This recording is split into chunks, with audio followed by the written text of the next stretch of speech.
కన్యరాశి కనుక చూసుకుంటే ఈ మంత్ ఓవరాల్గా ఎలా ఉందో మనం చూద్దాం. ఇందులో ఉన్న నక్షత్రాలు చూస్తే ఇందులో ఉత్తర 2, 3, 4 పాదాలు, హస్త 1, 2, 3, 4 పాదాలు, చిత్త 1, 2 పాదాలు అంతా కన్యరాశిలో ఉంటారు. పేరు బలం బట్టి మనం చూసుకుంటే వీళ్ళకి టో, పా, పీ, పు, షం, నా, పాపే అనే లెటర్స్ కూడా ఈ కన్యరాశిలో ఉంటారని గమనించాలి.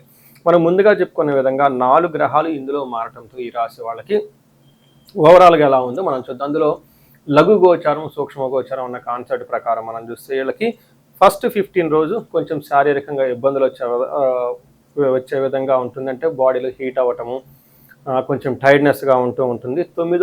15 డేస్ తర్వాత మీ చుట్టూ ఉన్న వాతావరణం ద్వేషపూరితంగా ఉంటుంది. మిమ్మల్ని కొంచెం ఇబ్బంది పెట్టాలని జనాలు ఎక్కువ ఉంటారు. కుజుడు మీకు కొంచెం ఇబ్బంది పెట్టే పొజిషన్లో ఉన్నాడు. అంటే పనిలో ఆటంకాలు కలిగిస్తూ ఉంటాడు. కొన్నిసార్లు అనుకున్న పనులు ఆగిపోయే అవకాశం ఎక్కువ ఉంటుంది. దీనితో పాటుగా మీకు విఘ్నాలు కలుగుతూ, ఆటంకాలు కలుగుతూ గొడవలు అయ్యే అవకాశం ఉంది. అంటే ఒక రకంగా చెప్పాలంటే కన్యరాశి వాళ్ళకి కొంచెం జాగ్రత్తగా ఉండవలసిన మనతో, అంటే ఏ ప్రకారంగా చూసుకున్నా కొంచెం ఇబ్బందులు, సవాళ్ళతో కూడుకొని మిమ్మల్ని అగౌరవపరచాలి అనుకునే వాళ్ళు మీ చుట్టూ ఉండేవాళ్ళు ఎక్కువ ఉంటారు. కొంచెం గమనించుకొని ఎవరితో పడితే వాళ్ళతో మీరు కొంచెం కలవకుండా, డీలింగ్స్ పెట్టుకోకుండా, బిజినెస్లు చేయకుండా కొంచెం ఆలోచించుకొని 1-2 సార్లు వెరిఫై చేసుకొని ముందుకెళ్తే ఈ మంత్ చాలా బాగుంటుందని గమనించాలి.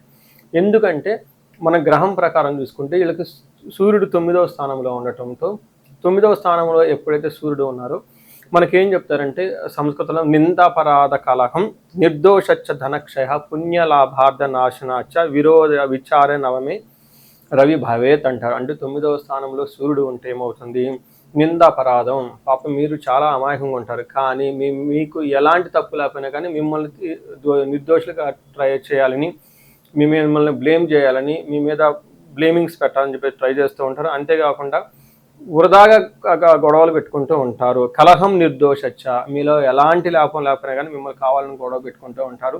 ధనం కూడా కోల్పోతూ ఉంటారు. పుణ్య లాభార్థ నాశనాచ్చ, అంటే మంచి ఉద్దేశంతో మీరు రియల్గా వేరే వాళ్ళకి హెల్ప్ చేయాలని ముందుకెళ్తే మిమ్మల్ని అపార్థం చేసుకునే వాళ్ళు ఎక్కువ ఉంటారు.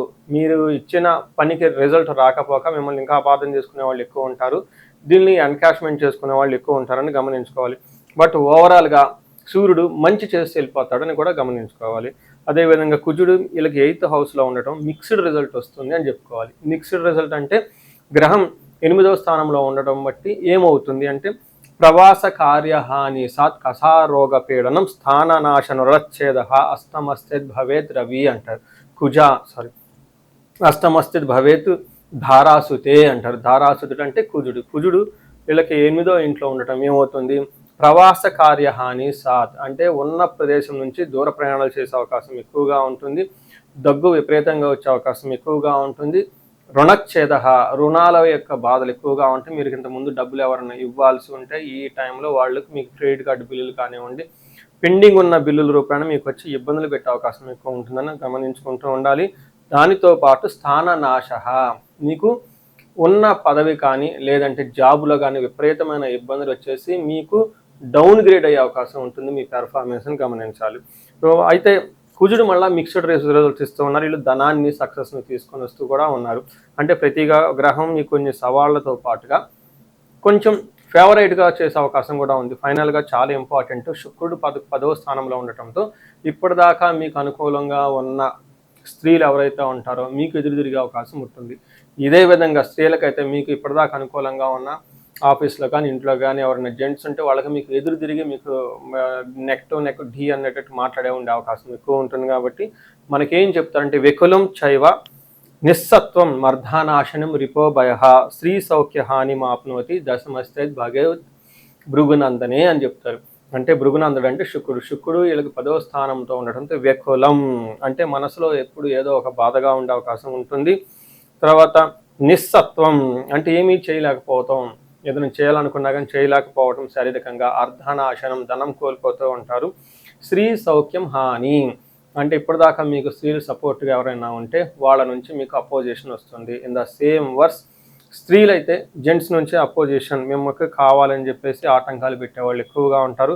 మిత్రుల ద్వారా లాభము, ఉద్యోగ లాభం కూడా చూపిస్తూ ఉన్నాయి. ఒక రకంగా చెప్పాలంటే మిక్స్డ్ రిజల్ట్ అని మనం చెప్పుకోవచ్చు. అయితే శుక్రుడు 4వ స్థానంలో చూడటంతో శుక్రుడు ఇక్కడ మంచి కూడా చేస్తున్నాడు. ఏ విధంగా వెహికల్ కొనుక్కోవచ్చు, ఫ్రిడ్జ్ కొనుక్కోవచ్చు, ఇలాంటి ఏసీలు కొనుక్కోవచ్చు, లేదంటే మీకు లగ్జరీ కంఫర్టబుల్గా ఉండే ఐటమ్స్ మీకు కొనుక్కోవచ్చు, చక్కగా ఫుడ్ తినవచ్చు, ఇల్లు కొనుక్కునే అవకాశము, ఇంటిని డెకరేట్ చేసుకునే అవకాశం ఇదంతా ఉంటుంది. ఒక రకంగా ఇక్కడ మీకు ప్రతి గ్రహము అనుకూలంగా ప్రతికూలంగా ఉంది కాబట్టి ఓవరాల్గా కొంచెం జాగ్రత్తగా ప్లాన్ చేసుకుంటే బాగుంటుంది. మనం ప్రతిసారి చెప్పుకునే విధంగా నక్షత్రం ప్రకారం కూడా ఒక్కొక్క నక్షత్రానికి ఏముంటుందో మనం తెలుసుకోవచ్చు. దాన్ని అంగగోచారం అంటారు. ఈ అంగగోచారం ప్రకారం ప్రతి నక్షత్రము ఒక్కొక్క రాశి మీద ఉండటంతో ఒక్కొక్క రాశిలో ఉన్న నక్షత్రము ఒక్కొక్క గ్రహం ఒక్కో నక్షత్రం మీద ఉండటంతో ఎలాంటి రిజల్ట్ ఉంటుందో కూడా మనం తెలుసుకోవచ్చు. ఇందులో భాగంగా ఉత్తర పాల్గొని నక్షత్రం వాళ్ళకి చూస్తే వస్త్రలాభము, రాజ్యము, లాభము చూపిస్తుంటుంది. అంటే వీటితో పాటుగా పరవాసము, అంటే కొన్ని రోజులు అవుట్ స్టేషన్లో ఉండే అవకాశం, లేదంటే ఫారిన్లో ఉండే అవకాశం ఉంటుంది. తర్వాత వీళ్ళకి ఛాలెంజెస్ దరిద్రము, దేహపీడనం, కొంచెం హెల్త్ కాంప్లికేషన్స్ ఉంటుంది, ధనానికి ఇబ్బంది పడుతూ కూడా ఉంటారు. హస్త నక్షత్రం వాళ్ళు చూస్తే వాళ్ళకి రాజ్య లాభము, అంటే వీళ్ళకి ప్రమోషన్స్ వచ్చే అవకాశం ఎక్కువగా ఉంటుంది, లాభప్రదంగా ఉంటుంది. అయితే వీళ్ళకి ధనము, దరిద్రహీనతం రెండు చూపించంటే ఒక పక్క ధనం హీనత, అంటే ధనం లేకపోవటము, టయానికి కావాల్సిన ధనం కూడా అందకుండా ఉండే అవకాశం ఉంటుంది. చిత్తా నక్షత్రం వాళ్ళు గమనించుకుంటే వీళ్ళకి రాజ్యలాభము, వస్త్రలాభము చూపిస్తుంది. అంటే ఒక పక్కన వీళ్ళకి పదవి ప్రమాణం లేదంటే ప్రమోషన్స్ వచ్చే అవకాశం ఎక్కువగా ఉంటుంది, వస్త్రలాభం చూపిస్తుంది, షాపింగ్స్ అవన్నీ చక్కగా చేసుకుంటారు. వీరికి కూడాను ధనహీనత, దరిద్రము రెండు చూపిస్తూ ఉంటుంది. ఇంతేకాకుండా హస్త చిత్తా నక్షత్రాలకు సూర్యుని యొక్క ప్రభావం ఉండటంతో శారీరకంగా గాయాలయ్యే అవకాశం ఉంటుంది. ఉత్తర పాల్గొనే నక్షత్రం వాళ్ళకి పశునాశనం, అంటే అగ్రికల్చరల్ రిలేటెడ్ మనకి వ్యవసాయదారులు ఎవరైనా ఉంటే వాళ్ళకి సపోర్ట్ ఇవ్వాల్సిన ఎద్దులు కానివ్వండి, లేకుంటే ఇలా పశునాశనం అని చెప్తూ ఉంటారు. అయితే సిటీలో ఉన్న వాళ్ళు ఎన్ఆర్ఐలకు వీళ్ళు ఉండదు కాబట్టి వీళ్ళకి బాగా రిసోర్స్ఫుల్గా ఉండి సపోర్టివ్గా ఉండే వనరులు అండ్ రిసోర్సెస్ అందుబాటులో లేకుండా ఇబ్బంది పడే అవకాశం ఉందని గమనించాలి. సో చూశారు కదండి ఈ రాశి వాళ్ళకి ఎలా ఉందో. అయితే ముఖ్యంగా ఒక విషయం మీరు బాగా గమనించుకోవాలి, రెండు గ్రహాలు అనుకూలంగా లేకపోవడంతో, ఫస్ట్ సూర్యుడు, రెండోది కుజుడు కూడా అనుకూలంగా లేకపోవడంతో సూర్య నమస్కారాలు చేయటం, తర్వాత సుబ్రహ్మణ్యేశ్వర స్వామిని ఆరాధించటము, వీటితో పాటు లక్ష్మీనారాయణని చక్కగా పూజిస్తూ ఉంటే మీకు ధనము, ఐశ్వర్యం వచ్చే అవకాశం ఉంటుంది. ఈ రాశి వారికి ముఖ్యంగా ఎవరైతే ఏజ్ 35 నుంచి 45 మధ్యలో ఉన్నారో వాళ్ళకి ఒక రీసెర్చ్ గ్రూప్ లాగా స్టడీ చేస్తున్నాను నేను. ఎవరికైనా గనక ఆర్థికంగా ఇబ్బందులు పడిపోతూ ఉంటే స్వర్ణలక్ష్మి విశేష హోమం అని ఉంటుంది, దాన్ని చక్కగా జరిపించుకోండి. తద్వారా మీకు బహుముఖ ఆదాయము వనరుల ద్వారా వచ్చే అవకాశం ఉంటుంది, మల్టీ సోర్సెస్ ఆఫ్ ఇన్కమ్ వస్తుంది.